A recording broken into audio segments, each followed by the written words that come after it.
Today I'm talking to Dr. Wyatt Fisher, who is a psychologist, a marriage counselor, and also the author of a new book that is called Total Marriage Refresh, 6 Steps to Marital Satisfaction. So Dr. Fisher, I want to say welcome and thank you for taking the time to chat to me. Sure, thanks for having me. Okay, first off, please just tell us what motivated you to write the book. Well, it's really my life work because I've been in private practice myself since 2004, working with couples. I do marriage retreats. I've been married myself since 1999. And so I eat and breathe relationships. And so to finally put it all down in black and white and paper felt like the next step. Just to pass on lessons I've learned, things I've been through, tips and tricks on how to have a good relationship, and to try to reach a broader audience to help couples because, as most people know, the divorce rate for first marriages is around 50%, and then higher for second, higher for third. And so it's a big challenge, on how to have a good marriage. And so, yeah, I just wanted to kind of put together everything I've learned and hoping that it'll help a few couples out there. Okay, and then also, who would benefit the most from the book? Would you say it's people sort of who aren't married yet, or people who are sort of experiencing a few problems? Yeah, I would say both. It was written intentionally for the whole spectrum. So whether it's couples who are engaged and they want to learn how to do marriage right before they start falling into the trenches, they can learn all sorts of tools, all sorts of guidelines. And it's also designed for those who are experiencing problems and troubles, and they could probably benefit from a marriage counselor. And so it also helps them untangle the knots, heal the wounds, figure out how to do things right. And so it's for both sides of the coin, couples who are just starting and couples who need help. Okay, and what would be the best way to get the most out of it? Like if you're a couple, should you read it individually and then compare notes, or should you read it together? I would say it depends on the couple. What you don't want is to read it together and it turns into a fight, because depending on where the relationship is, there can be a lot of finger pointing during the reading. That's you, that's what you do. So if that's the situation in the relationship, then sometimes it's better to read it individually, let it kind of sink in when your guard is down. Take notes, and then maybe come together and do the exercises in the book together. Mm-hmm. So it depends. If the couple's in a good space, and then reading it together can be very bonding, because then they're learning the same language and the same techniques at the same rate. Okay, and then also if you can just mention the 6 steps that you actually deal with, and then also if you can answer sort of like why you sort of stress at the beginning of the book that it's important that you follow the steps in order and not sort of like jump from one to the other. Yeah. So couples obviously can jump if they want to, because they may open the book and say, oh, step number 5 really applies to us. But often if there's problems in a step down the road, it's because there's problems in the earlier steps. And so it's ideal, to go in order because they build upon each previous step. So the first one, that's kind of the foundation, and then you've got the second and then the third. So it's not in concrete. I mean, you can jump around, but usually couples experience the most benefit if they go in the sequence. Okay. And if you could just sort of mention what those 6 steps involve. The first one is establishing a covenant foundation. And then the second one is owning your brokenness. And then the third is learning to share power. Mm-hmm. And then the fourth one is developing emotional attachment. And the fifth is cultivating sexual fireworks. And the sixth is staying in love. Okay. Yeah, I'm sure that, when I read it, chapter 5 and chapter 6 sort of sound like the most exciting parts to put into practice. Yeah. Yeah, but they don't go well if the other steps aren't in place. Absolutely. Okay. And then have you had any feedback on the book, sort of from people who have actually put it into practice? Yeah. Well, the book just got published. I think it was Thanksgiving Day that it was made public. Mm-hmm. So it's still relatively new. So, about 2 months now that it's been available.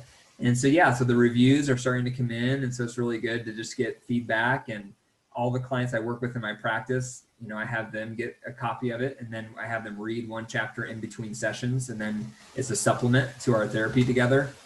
So it's exciting just to get the feedback and seeing that it's starting to help some people.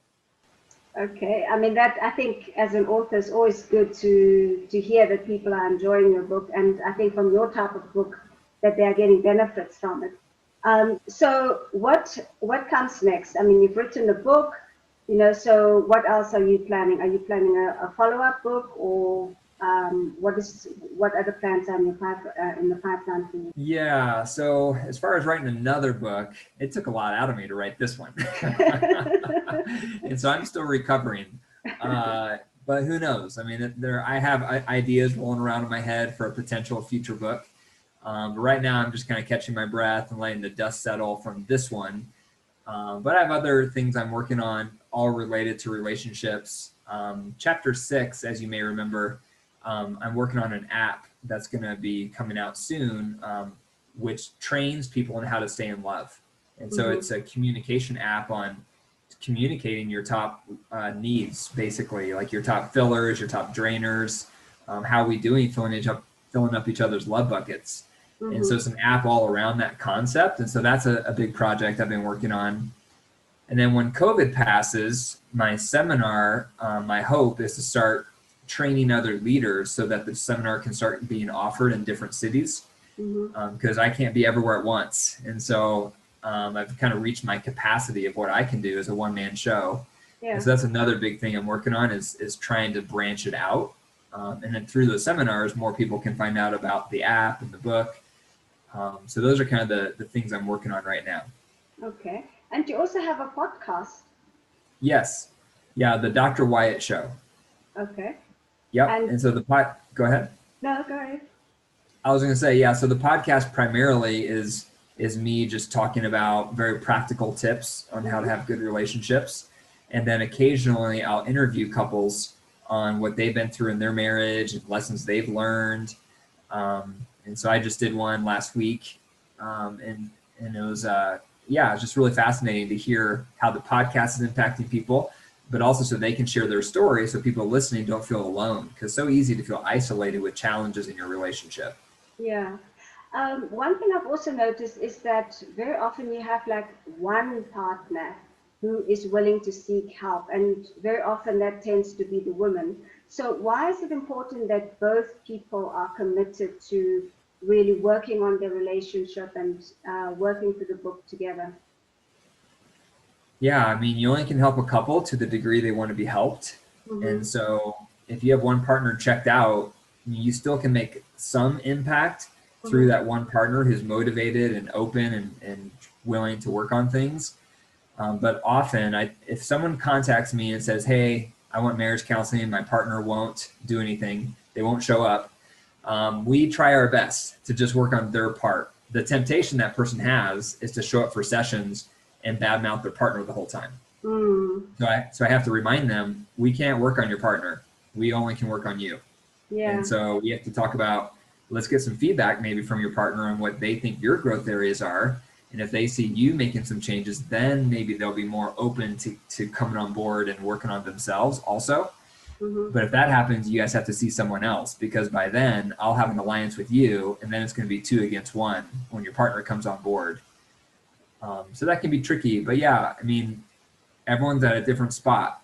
And most research shows couples wait 4 to 7 years after problems begin before reaching out for help. And so by then, a lot of people are hanging on by a thread. Yeah. Yeah. Okay, so when would you say then would be a good time to seek help for your marriage? And should that be sort of like first step, people that you know, family members, or a good friend, or should it be somebody professional? So I think there's definitely a massive lack of training before people get married. I mean, that's where it should begin. I make the analogy a lot of, think of all the education and training people have for their job. If you include college and continuing education credits and workshops, I mean, people go all out for their career. And then when it comes time to get trained for marriage, no one does it, or very few people do. Yeah. And so that's step one, I would say, is if you're thinking about marriage, make sure you read some books, go to some conferences, maybe work with a counselor for premarital counseling. So that's huge. Then once you're married, if you start experiencing problems, the moment you start feeling like you're at an impasse, like, man, I can't bring up this topic. We just fight about it every time. And every time I bring it up, my partner gets defensive. When that happens, the first round of defense for a lot of people is they'll start talking to their friends and trying to get some feedback. Mm-hmm.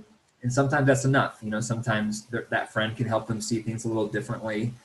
But if that doesn't work, right, if you're still at an impasse, then you need to reach out for a marriage counselor before things get really bad. Usually I don't recommend reaching out to family because often it will poison that family member's thoughts and perspective on your partner. Yes. And a lot of people, that's where they get isolated because they don't want to talk to family.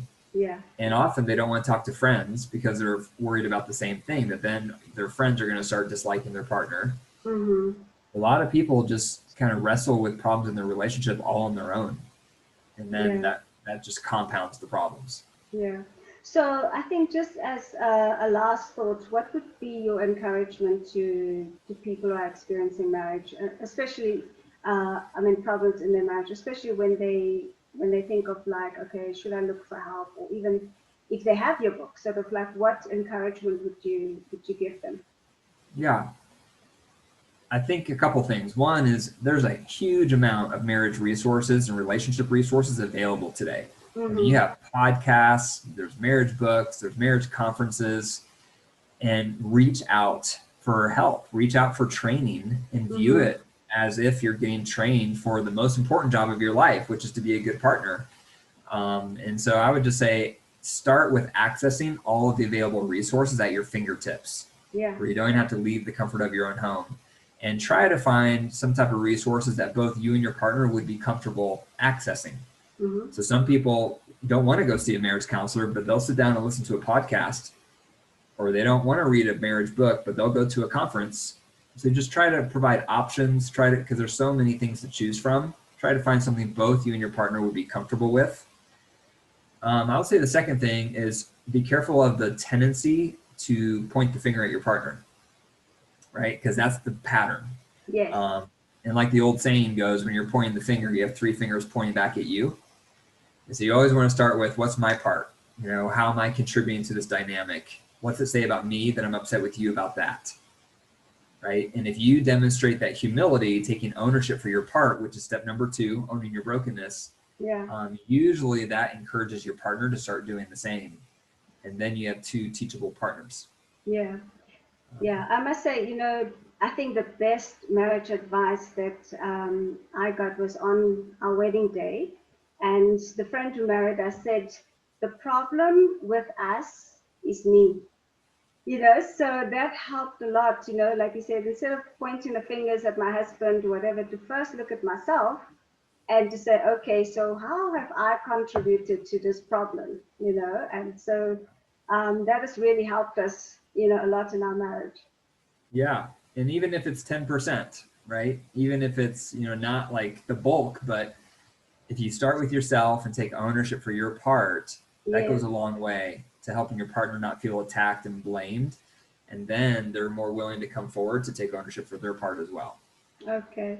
Well, thank you so much for taking the time to talk to me. I'm going to put the link to your book, in the description of this video, and then also to your podcast as well, so that people can contact you, if they so desire. But thank you so much for taking the time to talk to me. I really appreciate it. You're welcome. Take care.